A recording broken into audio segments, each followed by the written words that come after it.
When I was a teenager, I would spend time every week reading Omni magazine in the school library. I loved that magazine.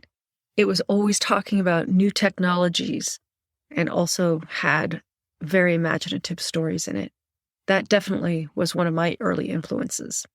Hi, everyone. I'm Beth Barany. I run How to Write the Future podcast for science fiction writers who want to write positive futures and bring those stories successfully out into the marketplace. Today, I want to talk about The Signals Are Talking. This is the title of Amy Webb's book with the subtitle, Why Today's Fringe is Tomorrow's Mainstream. I highly recommend you read this book, and I will be using this book as inspiration to talk about how you can write the future. Specifically, today I'm going to talk about pattern recognition from the fringes.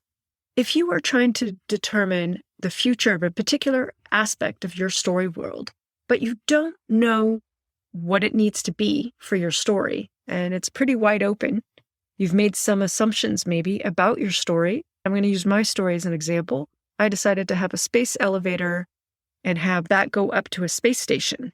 When I was initially making these decisions in my Janey McCallister mystery series, it's sci-fi mystery, I asked myself what technology would allow that space station and the space elevator to be built. I was trying to figure out all the different moving parts of building a space elevator. I started researching directly and indirectly space elevators. Because I've read Amy Webb's book, The Signals Are Talking, I knew that I needed to look at the fringes of society and people building technologies, and I needed to find some patterns here.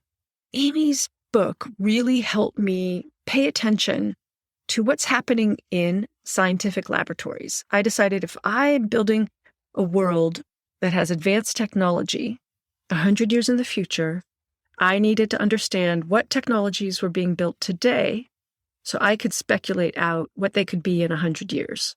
Through the course of this research, I learned that what people are working on in laboratories today doesn't even make it to the marketplace for maybe another 10 years or 20 years or 30 years, and won't even be commonplace from, who knows, maybe 50 years.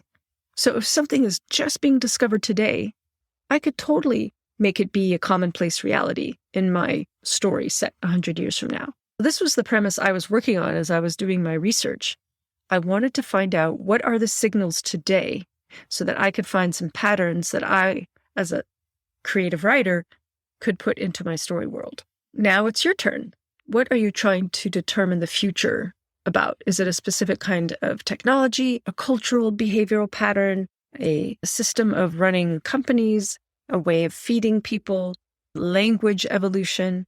Where in society today are people asking the hard questions? Are people making some new discoveries?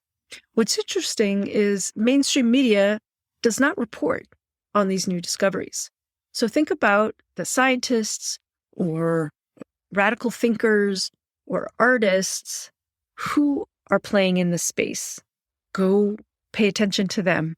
Search on YouTube, search on Google, any other search engine. Search inside of networks that you may already know or be indirectly connected to. Ask people, do you know anything about X? Let me take another example. I am very interested in fog catchers or dew catchers, and I've been doing research on this for quite some time. Every once in a while, I'll do a deep dive research, and I will watch videos and read articles on the topic and discover who is in the space and what are people doing. I will hear of experiments that engineers are doing in Germany or in sub-Saharan Africa or in the Middle East. I will hear of vodka company here in California that has been catching the fog and using it to distill and make vodka. Where can you go to find people working maybe on the fringes of society that is not published in mainstream media? Can you talk to those people? Read those articles, watch those interviews. Notice that inspiration is coming from places that aren't naturally making headlines. I highly recommend that you check out Amy Webb's book. She has lots of methodology and processes that I will be revisiting going forward. She has an entire forecasting methodology. It's a 6-step funnel. In this second half of today's episode, I will go into Amy Webb's 6-step methodology. Step 1 is the fringe. Make observations and harness information from the fringes of society or a particular research area. I have subscribed to Science Daily, and I get these daily digests of all kinds of scientific discoveries coming out of research laboratories around the world. It's fascinating. Every single day, I practically fall off my chair because I cannot believe that I've made that discovery. It's incredible. What can I do with that as a creative writer, as someone writing science fiction? I am super inspired. Right away, my brain goes, what if? What if this was an everyday thing? What if everybody could have fog catchers and dew catchers, even in the driest locations, and use temperature differentials to get their water? Then California wouldn't have to suffer in a drought. What if that technology was readily available and easy for anyone to create out of a kit that they can put on a patio or a backyard or even a rooftop? Wouldn't that be cool?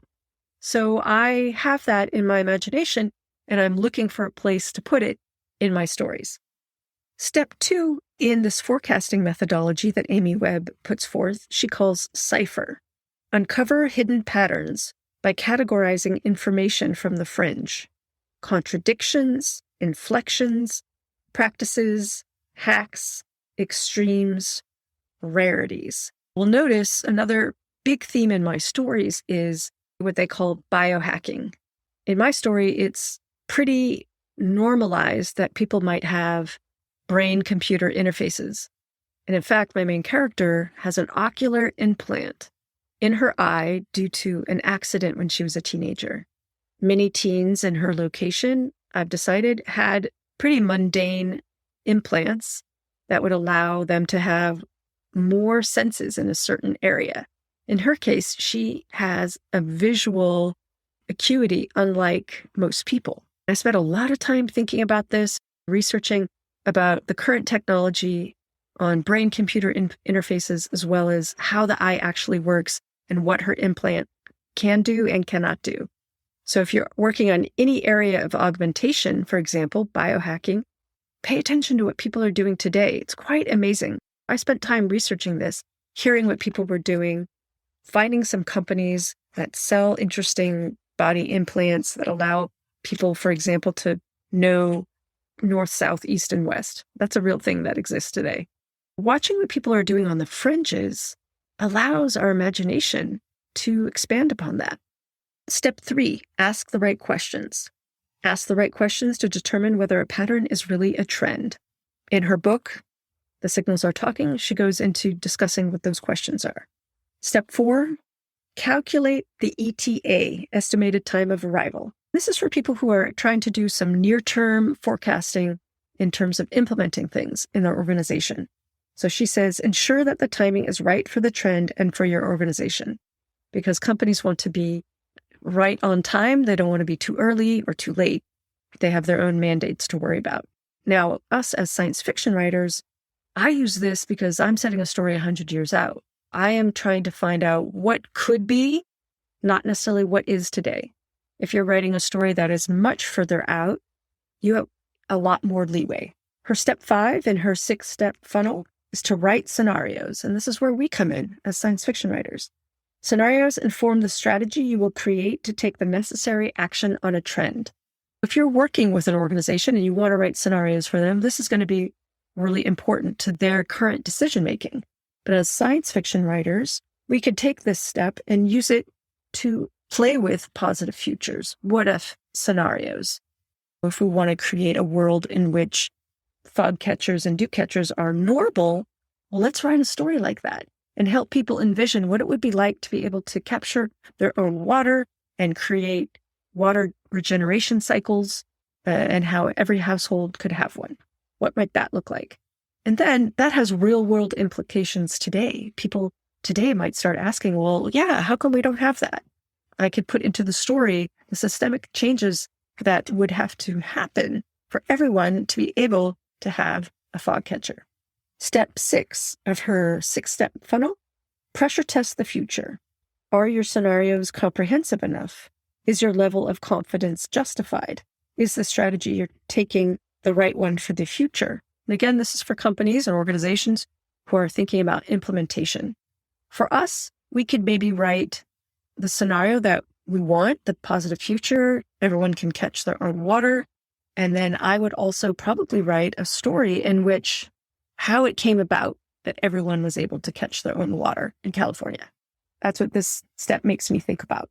If I wanted to write a convincing story, I would also need to know the backstory of how this positive future came about. Her final step is to predict in a global sense what is the future of that technology and to be able to describe it in a convincing manner. I really appreciate Amy Webb's forecasting methodology. It helps me as a science fiction writer, and it can help you. I encourage you to check out her book. A link to it is in the show notes. As a writer and a writing teacher, I really take inspiration from that, and I think about how can you apply it? How can I apply it? So I hope you can take this material and make it your own and apply it to your story creation. What signals do you want to be paying attention to so that you can get information, input, so that you can sit down and make some decisions about the story that you're working on?